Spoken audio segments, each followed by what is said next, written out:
All right. Well, cool. Welcome, everybody. Let's start by, I think maybe not everybody knows each other, and we've got a couple of people on Zoom. Let's just go around and do some quick introductions since we've got a smaller group tonight. So make sure you meet some new friends and everything tonight. So welcome. My name is John Patchett. I'm president of the Sailing Center, one of the instructors and general sailing geek, and I like to fix things too in my spare time when I'm not sailing. So lefty loosey, righty tighty. So let's go around this way. I'm Dean Peoples, crotchety old sailor, salty tongue, fix it man. Welcome. Kathy Rogerson, married to Dean Peoples. Scott Fleming, just joined over the winter, so I'm still relatively new. Cool. Lauren Aarons, I'm part of the board, member at large too, and all around IT stuff. Yeah, that's it. Gillian, Flippo, stewardship for All right. Welcome. Judy Ibanez, I'm secretary of the club, mediocre sailor. Intermediate sailor with mediocre skills. Pretty decent seamstress, and I guess that's about it. Cool. Judy Rebecca. highly underestimates her abilities and skills. Rebecca is generous. You've won a couple of races actually. So. Yeah. Rebecca's class president, keelboat instructor, and sort of environmental whisperer to the center. All right, environmental whisperer. And we got a couple of people online. Brett, you want to say hi? Yes. Hi, this is Brett. I am the chief dock master, which means I'm one of many dock masters that keeps the open sailing going. Yay, can't live without Brett. And Alice, and you want to say hi? Oh, hi, I'm Alice. I joined the club this year, learned sailing just a few months ago, and really enjoy it. All right, good to see you. All right, I think I've caught everybody up that's online here. Just want to make a couple of, I've got a sort of slew of announcements, and we'll call on some people as we go here. Let's see, we did make a couple of changes to some of our board recently. I think I've announced most of this, but Beth is now our treasurer. Tyler's now our vice president, so there's some swapping roles there, and that left an opportunity for education officer. So make sure everybody welcomes Kat Smith as our education officer. Brian, unfortunately, his doggy is in the pet emergency room, so keep Brian's doggy and Brian in your thoughts and prayers and everything. Couple of announcements. Probably saw in the newsletter, we do have a volunteer incentive. So you put 10 volunteer hours. I know Dean just applied for his, but we've got a really cool t-shirt. So once you volunteer 10 hours, sort of beyond what you needed for intermediate or advanced there, apply for the t-shirt. You'll find that in the newsletter. If you're not subscribed to the newsletter, there's a button on the front page of rentonsailing.org, and then you'll find the newsletter on our website too. So if you're looking for that, that is in the newsletter. We'll probably get it published somewhere else on the website if we keep doing this incentive here. So get that to Brian, and he will get you a t-shirt, and I'm sure he's got one set aside for you somewhere here too. So a couple of other things that are coming up. Let me see. I think I've got a click on that slide. Oh, we got Spooky Sail coming up, and that is going to be this coming Sunday.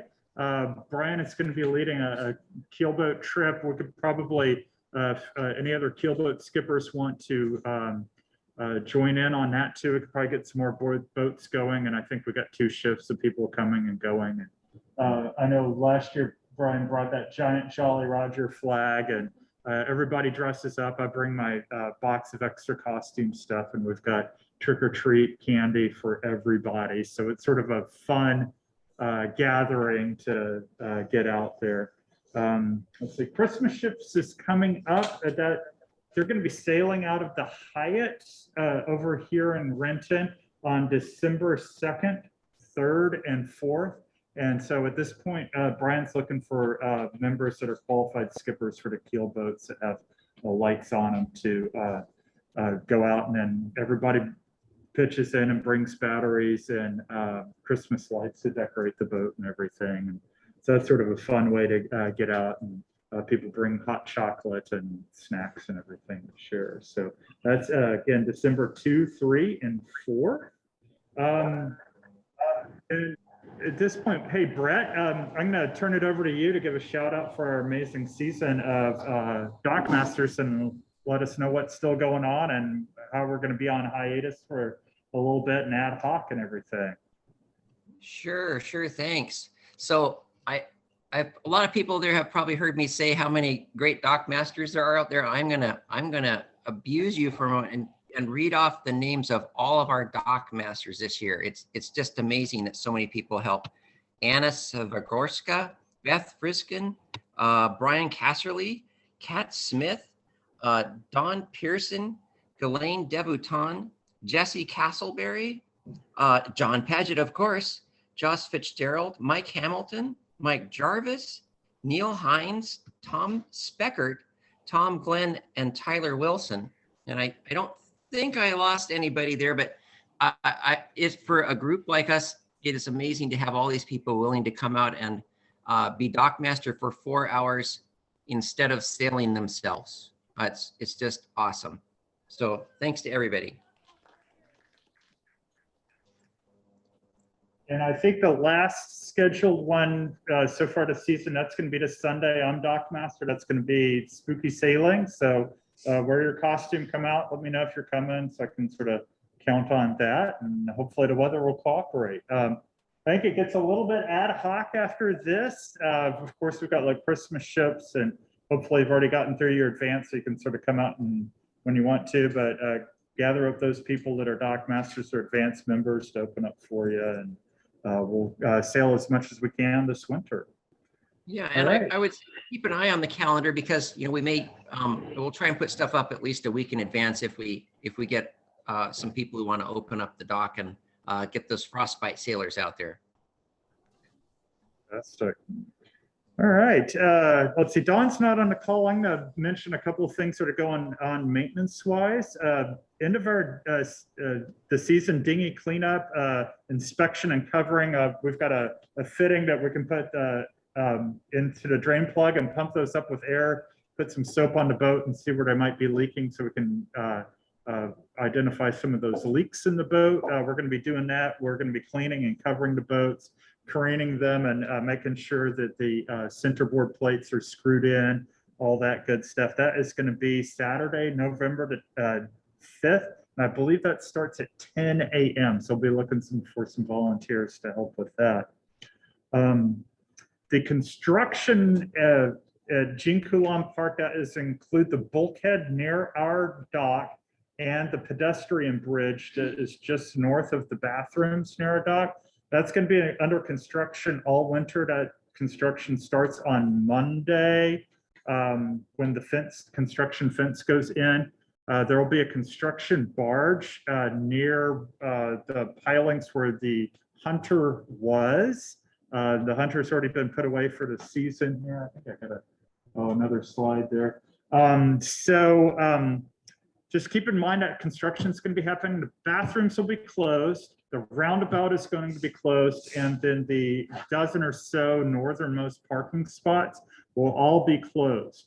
But you can still access the sailing center from the pedestrian walkway. They're keeping that, making sure that keep that open for us there. So keep that in mind as you come down this winter here to go sailing. We are not shut. We are still open. Yeah. Let's see here. A couple of upcoming winter projects that are going to be calendared here. We're going to be getting all the outboards to the shop for their preventative maintenance. We usually try to do that all in one shot. So we'll need to recruit someone with a truck that can drive down to Auburn twice and get those dropped off and picked up probably like a week later. The Catalina 27 will be going to the boatyard this winter. That's going to get its bottom paint, top sides waxed. Probably be doing some re-rigging inside the mast there. So that mast is going to come off. So that'll be a little bit of expense for this winter here. there's a couple other opportunities. I'm going to be resealing the foredeck hatch on the J80 and the chain plates on that. So if anybody wants to learn how to do that, you can help me out. I don't have the exact date. I'm going to do that. I'm probably going to pick a period where we've got a couple of days of dry weather to take that hatch and put it in the, bring it to a shop and actually work on it. So Mike Jacobson is working on resealing the windows on the Catalina 27. So if you're interested in learning how to do that, get with Mike Jacobson. And then we need someone to volunteer to rebuild the companionway step that's starting to, the plywood starting to delaminate on that, on the Ranger 24. Couple of thank yous. Kat and Brooke just this weekend did some refinishing of the exterior woodwork on the Ranger 24. Josh and Dean got the Hunter 170 all in storage for the winter and all ready to go, and did some resealing around the gudgeons on the transom. So hopefully we can get another couple of seasons out of that boat there. Let's see. Dean and Beth did some put some boat trailer rollers underneath all of the double-handed boats where we pull those up on the dock, and just to make our life a little bit easier. And it seems to be working really well. So thank you for getting that done there. And let's see, just last weekend, Lauren, and I can't remember your buddy's, Jake, did a dive of the mooring field. That is actually not your picture there. That was another dive of the mooring. I think that was Emily there. But just sort of give you an idea of what's down there and how that's connected together there. So those activities are all happening. Anybody got any other bits for maintenance? Should. And I think Beth is also dealing with a sick doggy. So I think the doggies are getting sick for some reason. So I was going to mention a couple of things on our treasury, just sort of off the top of my head. We've got about $80,000 in the bank currently. We've got going to have a big bill on the Catalina 27 when that goes to the boatyard this winter. But we've got money in funds right now, so we could go out and buy a brand new outboard engine if we need to. We've got money set aside to rebuild the dock boxes when we can get the permits for those.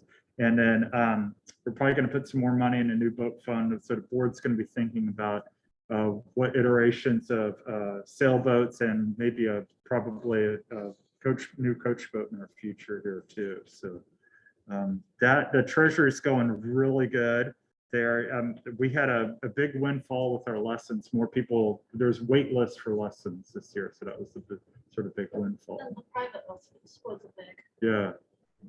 So all right. Any questions on treasury? So we don't have a complete report there. I'm going to turn it over to, at this point, unless there's any other announcements. Did you show off the shirt? Sorry. Oh, I did. Yeah. I will show off the shirt again. So volunteer 10 hours, sort of beyond what you need for advance, and on the back. All right, so let's put that on the, get that up for the people on the Zoom there. There we go. All right.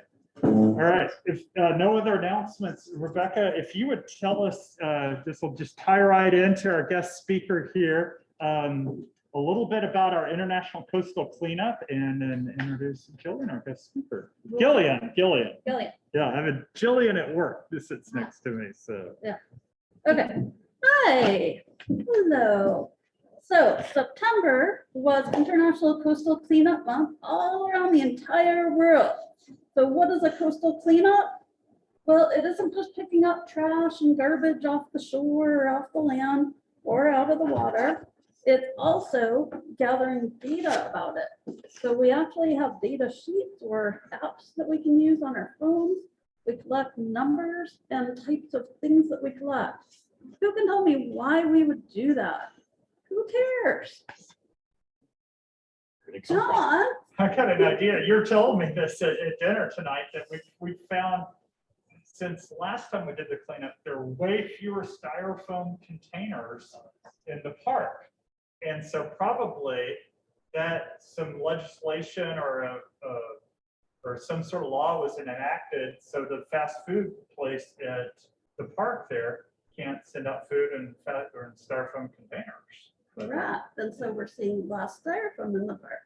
So sometimes we can see trends based on legislation or policies that have been enacted locally or in the state. Plastic bags. I remember somebody was saying, gee, I hardly saw any plastic bags this year. Why? Well, maybe it has something to do with perhaps where we were looking, but also the fact that there was a new law, state law enacted recently. What else can we find out from our trash? Laura? I was gonna say where it came from. Where it came from. Okay, so we can look at it and we can see different kinds of debris. We can say, oh, Ivers, Kid Valley. We might see brand names on it, you know, like all the candy wrappers and all those kinds of things. And we can say, these are made from plastics. You know, do we want to create a new policy or new legislation to address this issue? What if we find 520 little plastic pieces smaller than 2.5 centimeters? What could we do with that information?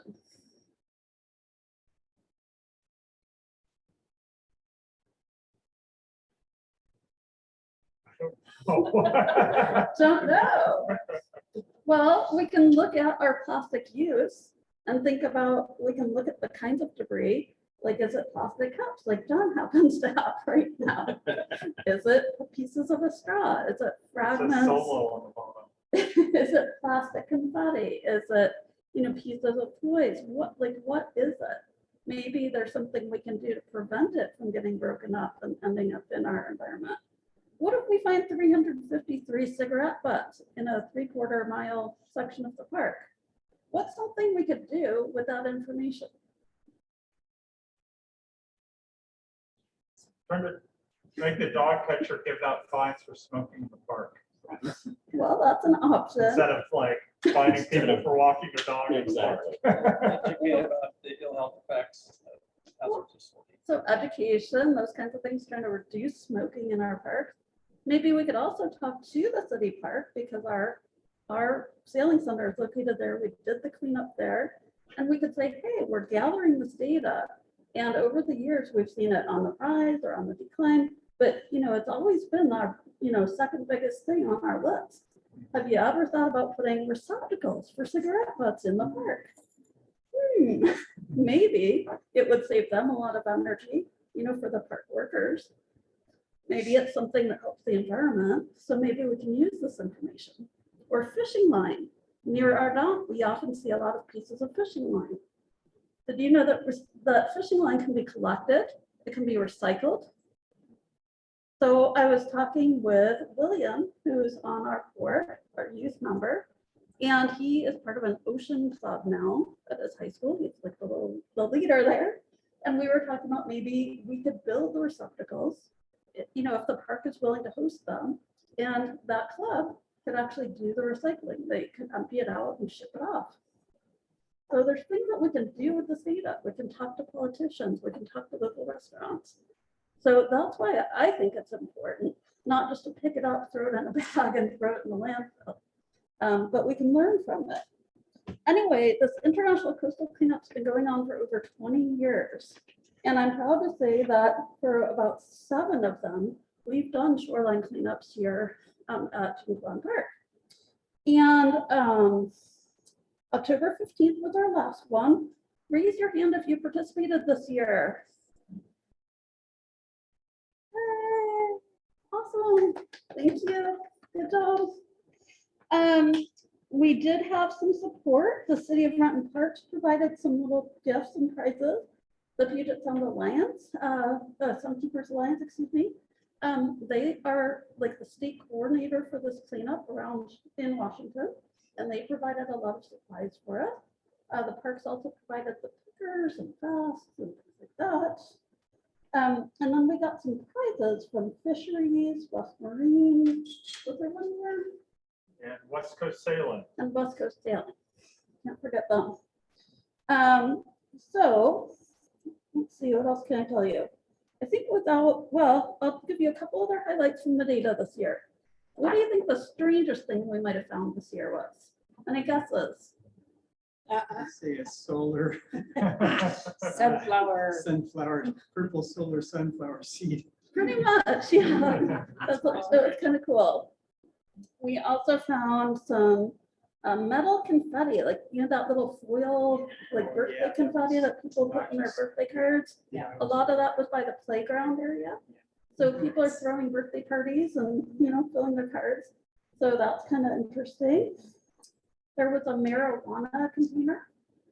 So, you know, people are hanging out and doing that.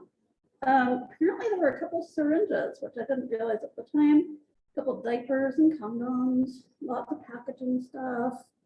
But I definitely noticed a lot of the numbers were going down.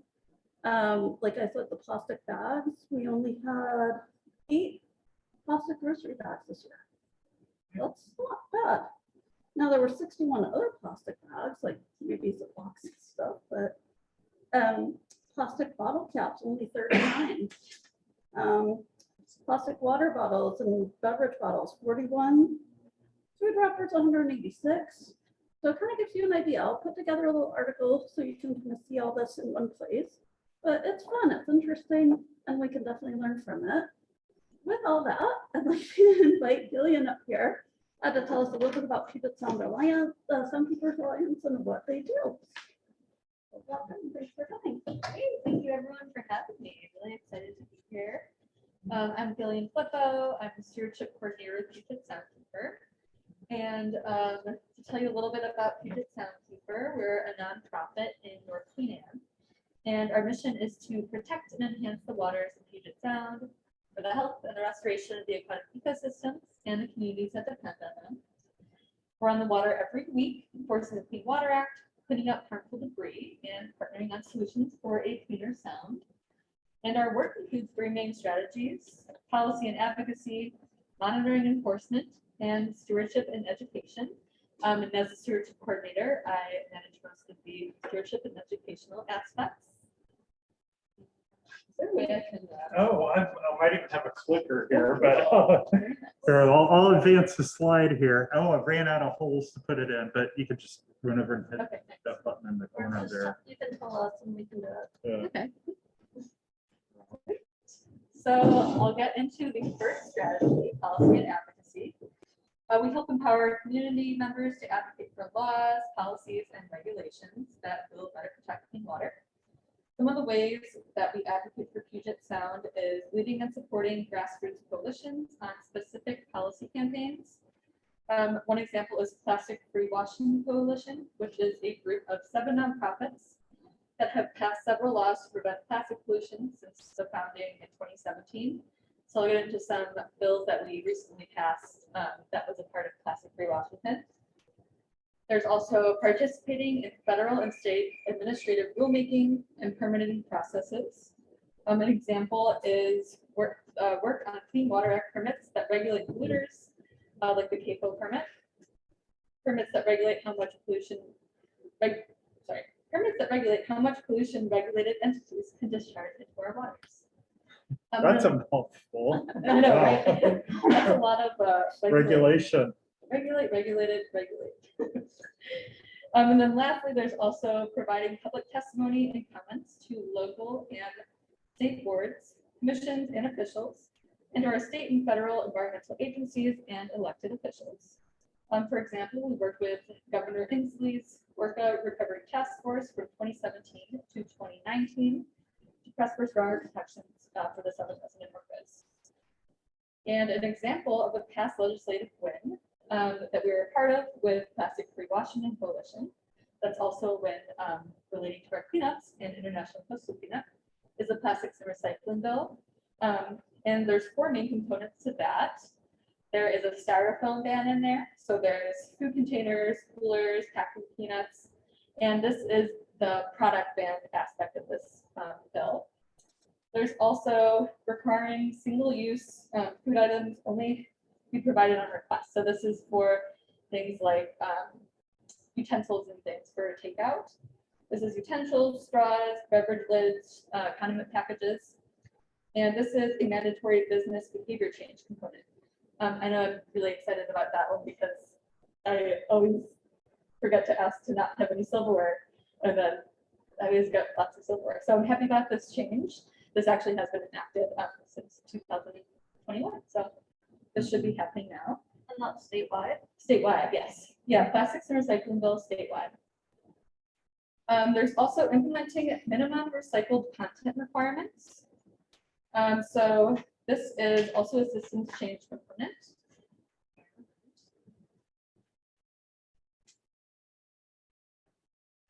So this is for things like beverage bottles, personal care products, cleaning products, and trash bags. And so this is basically using post-consumer recycled plastic, which is going to be old plastic that you're recycling, to create new plastic. So there's going to be minimum percentage requirements as the years go on. And there's also removing a chasing arrow symbol, which actually doesn't mean that plastic is recyclable. I know I didn't know that for a bit there, but it actually doesn't mean plastic is recyclable. And right now plastic, so the chasing arrow symbol is removed. And now folks have to check with their local municipality about what is recyclable or not. And so hopefully this will help with less contamination in the recycling machines with plastic that is not recyclable. And this is to encourage business and consumer behavior change. So this was passed and signed into law by Governor Inslee in May 2021. So super exciting. And then extended producer responsibility is what we're working on this legislative session. So that's where it's a policy approach. It will be a bill this year. And there's a really big spider. Yeah. Oh my God. Oh, wow. Wow, You make that's a- cool. Toss them outside. Put it on a piece of paper, put it outside. You're brave. You just scoop it on up. Wow.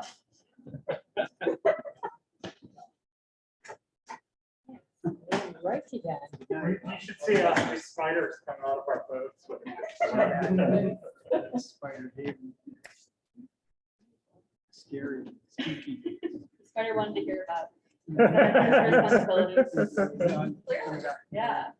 Yeah, so extended producer responsibility, also known as EPR, is holding the producer of the product accountable and responsible for the end of life, and then also responsible for the cost of the end of life as well.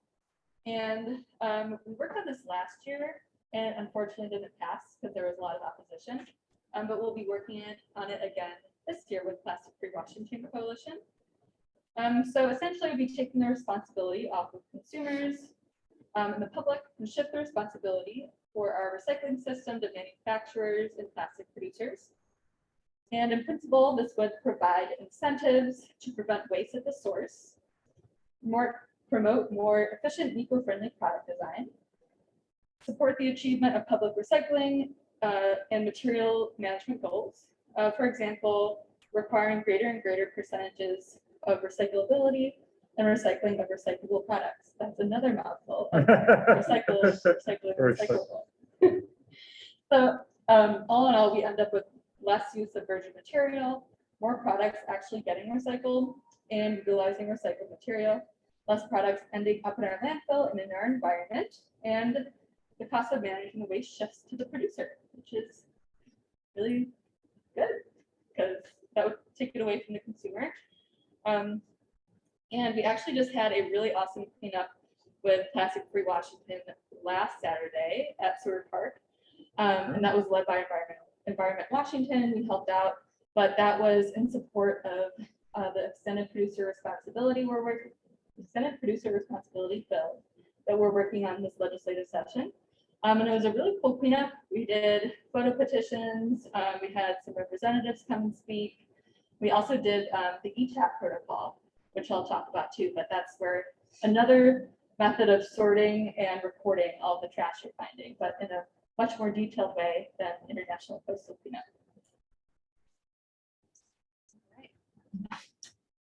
All right. Thank you.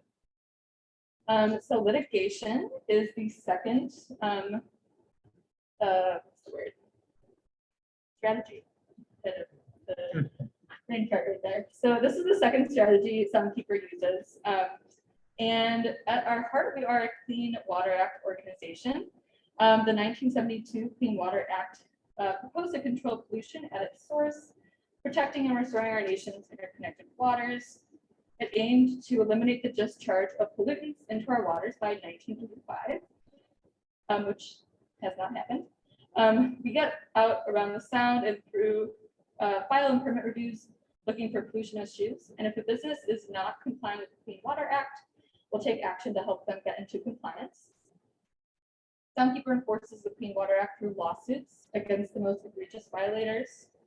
Soundkeeper enforces the Clean Water Act through pollution discharge permits and community lawsuit provisions by challenging clean water pollution permits to ensure the Clean Water Act goals are met.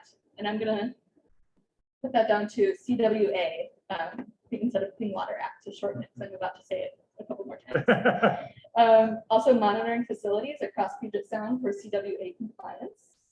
And then taking polluters and government agencies to court to enforce the law using the CWA's unique structure that allows for federal public interest lawsuits. And so as a result of Soundkeeper's legal victories, over 10 million in mitigation funds fees have been directed to local environmental groups to fund environmental benefit projects and help repair damage done to the sound. So this goes to the Rose Foundation, which then disperses that money to other environmental groups that are doing restoration work and things like that. And then also becoming a member of Soundkeeper also means you can serve as a standing witness in one of our cases as well. Next slide, please. Nice. So we also have boat patrol.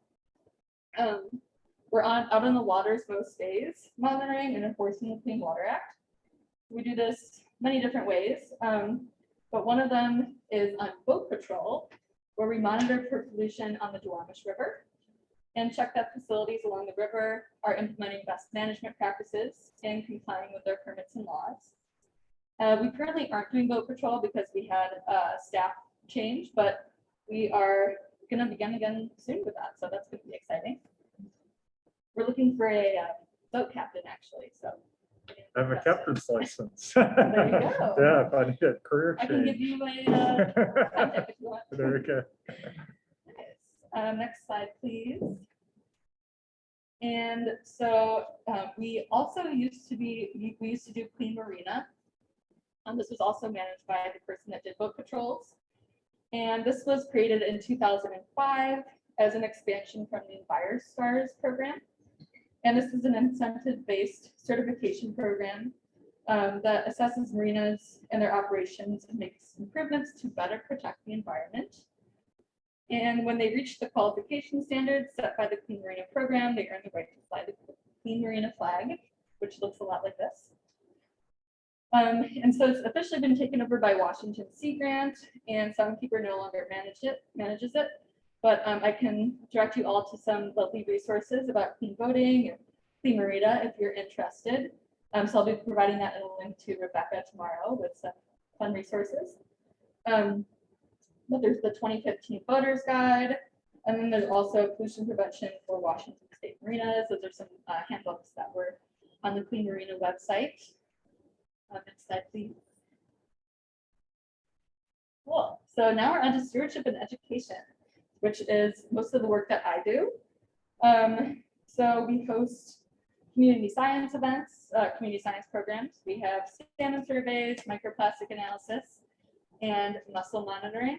And then we also do a lot of cleanups and kayak patrols. So we can start with talking about our community science. So next slide, please. Oh, okay. Did I click through? I think that would be for the boat. Oh, there was. Yeah, so basically it's Clean Water Act's 50th anniversary. So here are some ways we can change within and beyond the Clean Water Act. So you can take a moment to read through that if you like. It's also the 50th anniversary of the Coastal Zone Management Act this year. Oh, very nice. And Washington was the first state in the country to establish a program. Very nice. That was approved. Nice. Well, happy anniversary to the Coastal Management. What is it? Coastal Zone Management Act. Zone Management Act and Water Act. Very nice. Lots of other acts. Yeah. All right, let's say when. Wait, could you go a little bit further? I wanted to see. Okay, yeah, I think I missed. You're fine. Talk about science. Okay, I'll tell you about community science. So right now, we are working on our salmon surveys. They just started on October 10th, and we actually just saw our first salmon on Longfellow Creek on Saturday. So that's really exciting. They definitely came through when the rain started, so Mhm. I think That's right. You always have to wait for that first rain in Yeah. October it was just for them to come. so dry and murky and stuff on the creek. So, yeah, so salmon surveys, I think if you go to the next slide, that'll show some of the results. So this is the 2021 results. And I think I know what happened. I'll come back to the other things later. But yeah, so for the 2021 results, 13% spawned and then 87% died before they spawned with pre-spawn mortality. And that is what we're monitoring on the creek. We're monitoring first the number of salmon that are returning, but then also monitoring the salmon that die. And then we necropsy them. So we cut them open and we see if they died before they spawn. So 87% is the percentage that we recorded for last year. Why is that, Gillian? What do you mean? Why did 87% Oh, yes. not spawn? Very good question. So that's because these salmon are dying from pre-spawn mortality syndrome, which is from stormwater runoff. And researchers from University of Washington, Tacoma recently found out that the chemical that is killing the salmon is 6-ppd quinone, specifically 6-ppd quinone, which is from tires. It's a byproduct of 6-ppd in tires reacting with ozone to create 6-ppdq. So that is killing the salmon in Longfellow Creek before they spawn, and they experience urban runoff mortality syndrome, where they're gaping at the mouth, they're disoriented, things like that. It's a very terrible sight to see. So that is why the salmon were dying before they spawned. And this is also going around in a lot of other urban creeks as well. So it's definitely not just Longfellow Creek. Where's Longfellow Creek? It's in West Seattle. It's near the West Seattle Golf Course, which is why you'll see a lot of golf balls in the Longfellow Creek as well. Yeah, so yeah, so we have our surveyors out now, just saw our first salmon, and then we'll be posting our results when they end their surveys in December, which will be 10 days after the first salmon listen. So if you're interested in that, people look out. We'll be posting that on our website. And if you could go back now to International Coastal Cleanup, then I can go over that. I mean, I guess these are running off of roads and parking lots and stuff like Yeah. that. I mean, is there some treatment to stormwater, I guess, that can be There done? is. Yes. Yeah. Yes, there is a green stormwater infrastructure. So things like rain gardens and biofiltration, things that filter the stormwater. This has actually been shown to filter out 6-ppd, or it's been shown to have salmon not be affected by the stormwater. I forget which study it is, but it's been shown to filter out the toxins in the stormwater. So there's definitely solutions. So while just we're like working on- roads and big parking lots and stuff like that, you can put some infrastructure in there. Yeah, I think Ballard and Fremont, the ship canal there is getting a big treatment installed. Nice. yeah. Okay. You can also The latest use tech. permeable pavement, like in some parking areas, and some bike trails and roads. In some cases, you can use permeable pavement, and then that water can go down into the soil and get some more filtered. There's a lot of options, but we need to invest in it. Money. Yeah. So going back a little bit to International Coastal Cleanup, which you described so wonderfully. Here is our results from last year. And we also had a lot of cigarette butts. That was the #1 thing that we found. And so we had cleanups in September and October, had 19 cleanups overall, around 1,300 pounds of trash, and then 552 volunteers. And yeah, so we're currently finishing up International Coastal Cleanup for September and October. And right now we have around 29 cleanups, 371 volunteers, and around 1,350 pounds of trash. So we have some more cleanups to input as well. So likely have a couple more after that.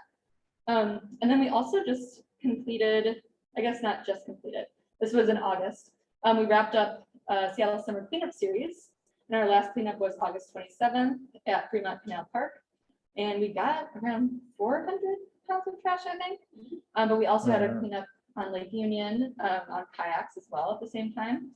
And so we had cleanups in June, July, and August, and they were, each day there was canoe, kayak, and walking cleanups. And so in total, we had 200 volunteers for these cleanups and around 1,200 pounds of trash.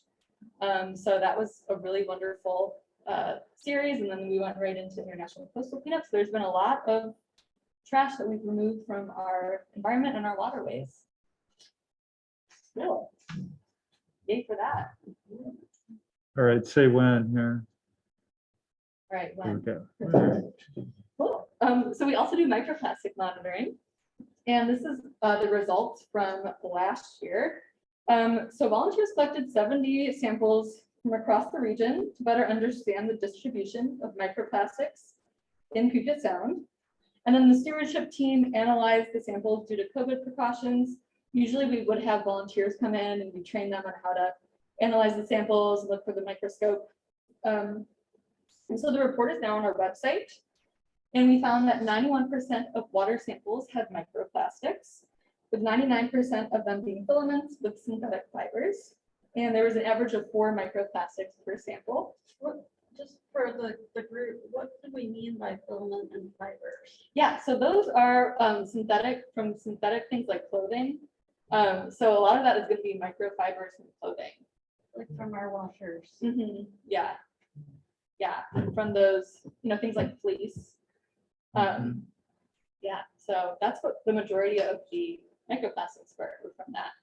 What can we do about that, Gillian? Well, ultimately, it'd be really wonderful if companies could make clothes with less of those microfibers.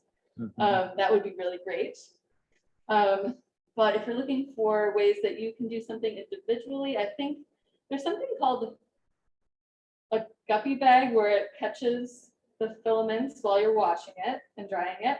And then there's also, you can look for clothes that are made from natural material like cotton and things like that as well.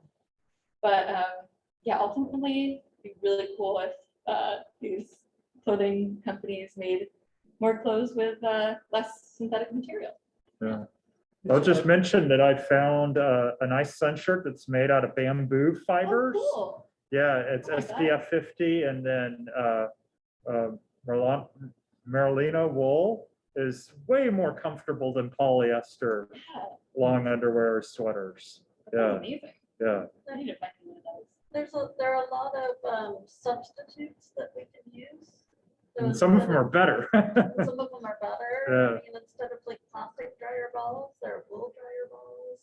I mean, there's so many things. If you have questions or whatever, my advice is go into your home, spend like, half an hour just looking around your home, your kitchen, your office, your bedroom, your car, and just sort of see like, well, where's my plastic usage here? And I don't just mean chunks of plastic, but it could be the fabrics that we're wearing. This is polyester. What? Wool. But Yeah. some of our clothes have blends, right? A lot of our masks and gloves. So, just take a minute and like look around and start thinking about, well, what can I do differently? That's my biggest piece of advice, but very microplastic. I wonder if dryer lint is, comes out of people's dryer beds. Yes, And that's getting out into the Yes. neighborhoods and washing Yes. out. So they do need to capture that dryer lint yes, stuff. we do. Not let it get loose. Definitely. Does water treatment in the area filter for microplastics? It does not. I don't know. I guess it's might be too costly at the moment. I don't think we know how. Yeah. yet. It's still kind of a It seemed pretty hard. new information. It also doesn't necessarily capture pharmaceuticals that people flush down the toilet. Yeah. That end up out in Puget Sound and in their lakes and affect the fish and make them genetically really confused.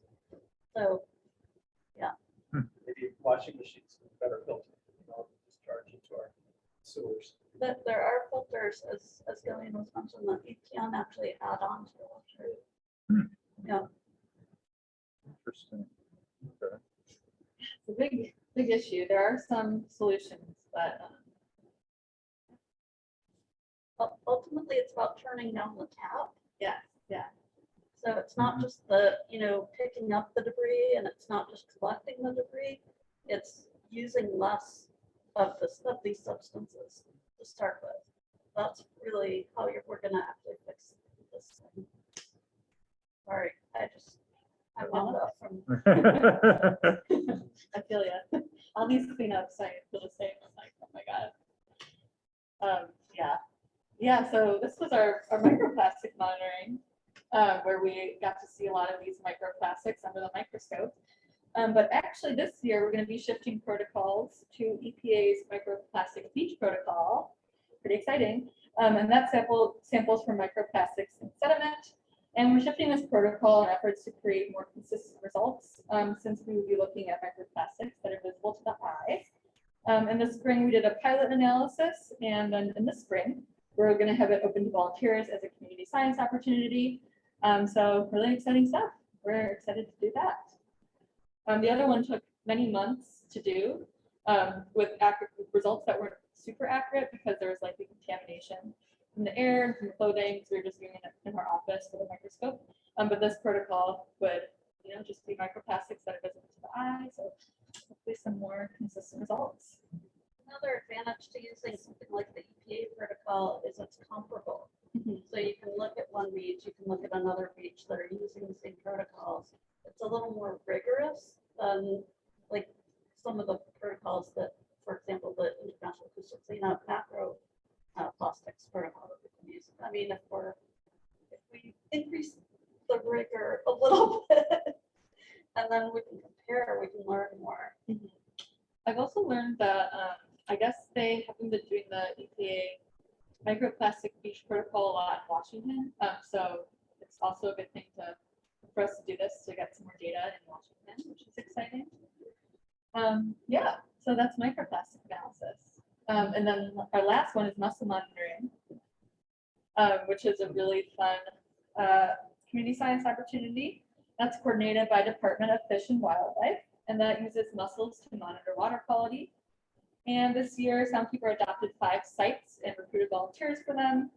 And we installed mussel cages at late night zero tide. So that's when before the tide, it's been a while. It's where the tide hasn't gone all the way out. Wait, no. Okay, disregard what I'm saying. Late night zero tide. So people install the cages, and then they'll be in the water, and they'll be filtering a lot of water and toxins and things like that. So then when we retrieve the mussel cages, we take them back to Washington Department, WDFW, and they analyze the tissue for different toxins and stuff that are in the waterways. So it's a good indicator to see what types of toxins are in the waterways, especially in those areas that we install the cages. It's especially selected by WDFW, those sites. Cool, and this is a lovely picture from that. That's Really like dark fun. We didn't have a rainy year this year, so that was cool.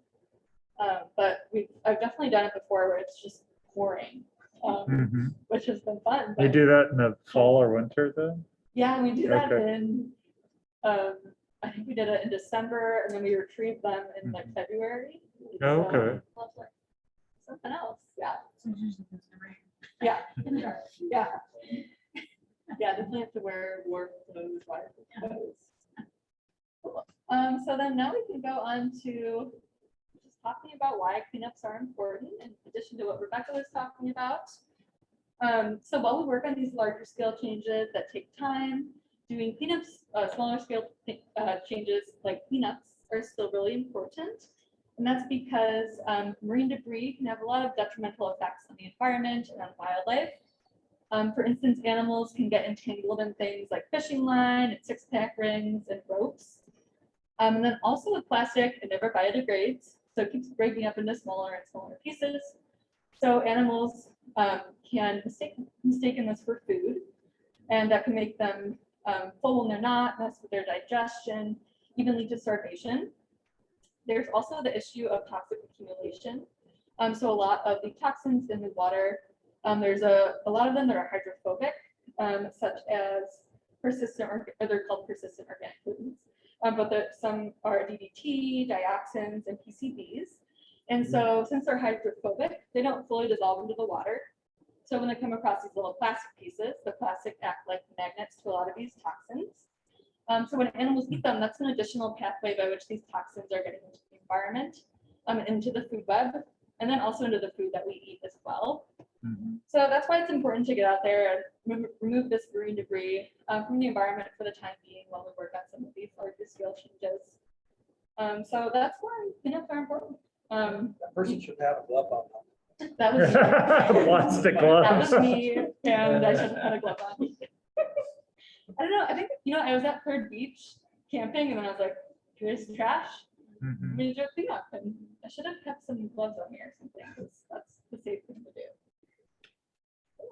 Yeah, we did, this year at our cleanup, the parks usually provides work gloves for Yeah. everybody, and they sort of scale back on what they can do. So Yeah. we just encouraged everybody to bring their own work gloves. nice. for the Well, they cleanup. offered us latex gloves. Right. And we said no.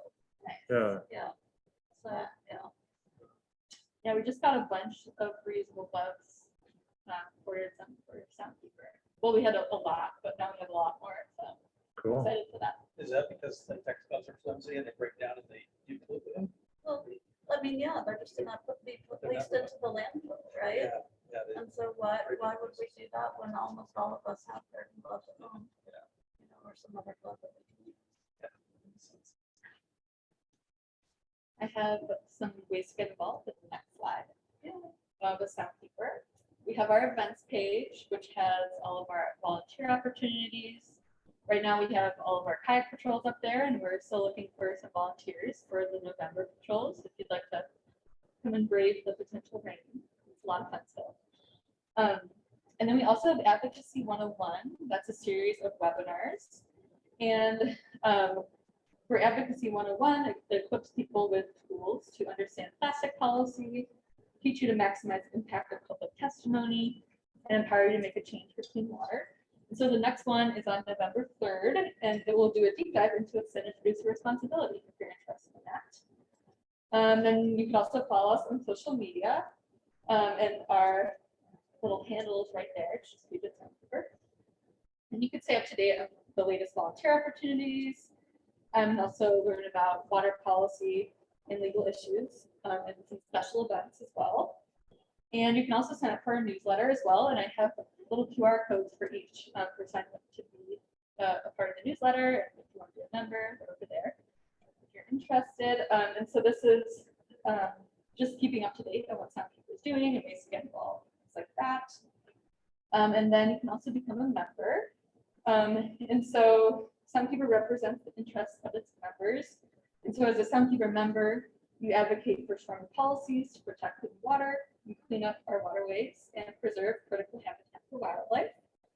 And you push industrial polluters to do better and follow the regulations put in place by the Clean Water Act.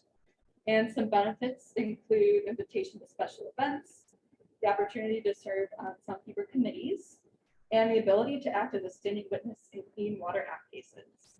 So if you're interested in signing up for the newsletter or becoming a member, the QR code is right over there. And the next slide has my email if you're interested in any other questions that you think of after this, or you want to contact me about anything. But thanks so much for having me. I hope you enjoyed learning about Soudkeeper and all the fun work we do. Hey.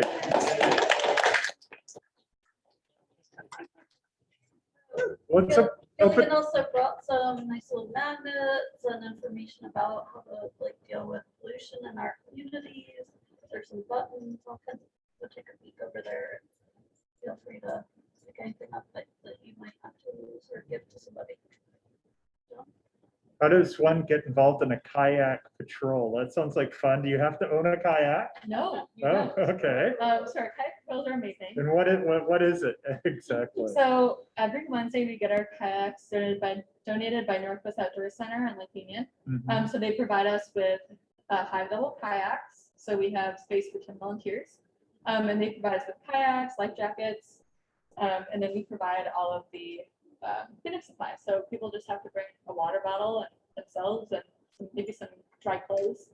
But yeah, we take the kayaks out of Lake Union, and then we go to different locations and clean up trash from the waters.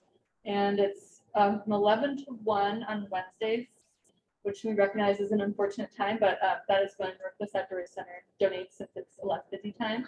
But if you want to get involved, you can go to our events page, and then there's an email on there, Elise, she's our volunteer coordinator. So you just have to email her to register, and she'll send you the registration link. So there's the ones in November are we have some openings with those, and then we're going to be posting the December ones soon too. Did you say they provide the kayaks? Uh-huh, Oh, yeah. nice. Yeah, Yeah. pretty sweet. Plus. Yeah, definitely. Yeah. Any other questions for Gillian? Or online? Well, cool. Thank you so much for coming out. I certainly learned a lot, you know, and I think that there's some habits that I can continue to change and everything here too. So as a thank you, we have one of our lapel pins wrapped in plastic. Unfortunately for you, but thank you so much for coming. Yeah, So, thank you so much for having me. Yeah. Thank you. That's awesome. Grab my notebook, got a couple of final little things here. Actually be out of here early, but feel free to hang out. We'll want to put the chairs away and everything, sort of help Beck and I get out of here too as we go. But stay as long as we want, meet some new friends and everything.